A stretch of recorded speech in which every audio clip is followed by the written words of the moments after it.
I've been reading this book, Asexual Erotics by Przybylo, and it's really, really interesting.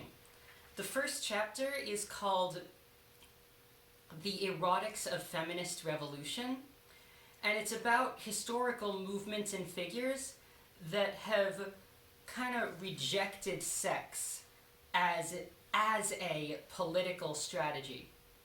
In the 1930s, there was a black religious figure called Father Divine, and he encouraged his followers to be celibate in order to fight the racist image of the dehumanized, desexualized black men in his community. There was also, in 1967, a woman named Valerie Solanas wrote the Scum Manifesto, which was a kind of half-serious, half-joking, radical book that proposed a complete eradication of sex in order to rise up and stop producing men into the world. And another example was what Przybylo calls lesbian celibacy, that being in the late 1960s, early 70s, the feminist movement had a strong lesbian component to it, and not only that, but that lesbianism had a strong non-sexual component to its manifestation as well.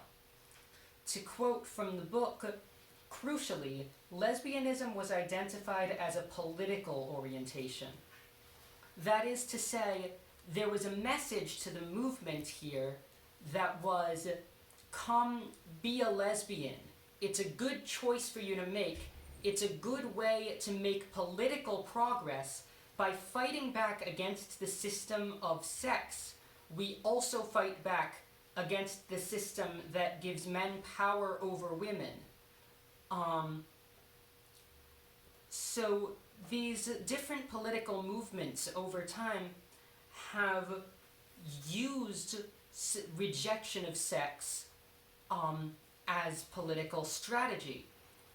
But the book is about asexuality, and this whole idea of lesbianism and asexuality, from a modern perspective, it doesn't jibe with a modern definition, in that we nowadays like to think of asexuality as a natural phenomenon. That is, an asexual person is a person who does not experience sexual attraction.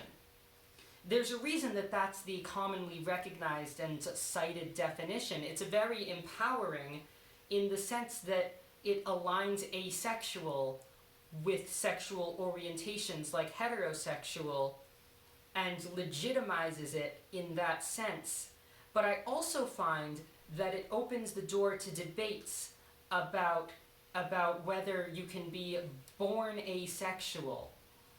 And though it's empowering as an identity, it is also disempowering in the sense that by saying asexuals don't experience sexual orientation, one reinstitutes the normalcy, don't experience sexual attraction, reinstitutes the normalcy of sexual attraction. And what I mean by this is, in my personal life, if I'm talking to someone who isn't asexual, I might make a claim like something about partnership and see that look of skepticism, and I need to make a disclaimer and say, but I know I only think this because I'm asexual. The world probably looks different for you. So I have to position myself outside of the dominant systems of sex and sexuality in order to legitimize myself. And this means that I am not empowered to critique those systems of sexuality. Even though we've just seen that from an anti-racist perspective, from an anti-sexist perspective, as a means of moving forward, it is often useful and necessary to critique the dominant systems of sex and power and compulsory sexuality. And if you connect, as Przybylo does, connect asexuals to political rejections of sex, then all of a sudden we do become empowered to make those radical and necessary critiques, and it no longer becomes relevant to question whether asexuality is a thing that one is born with, because I'm starting to feel like a new definition of asexual emerges alongside the pre-existing one.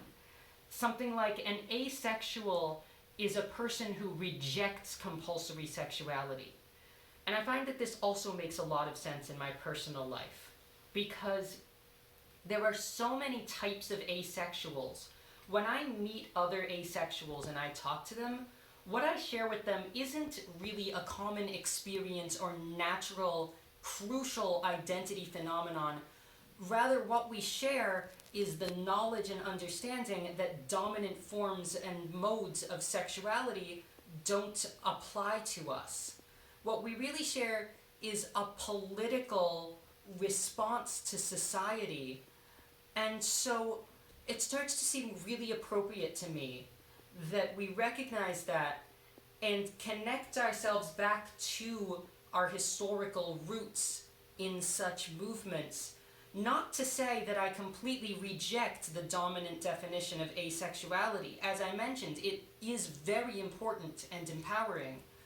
But I think that it's worth remembering also the political ramifications, and also remembering that asexuality doesn't just mean a thing we lack. It means a position we have and a tool that we have that gives us certain insights and powers.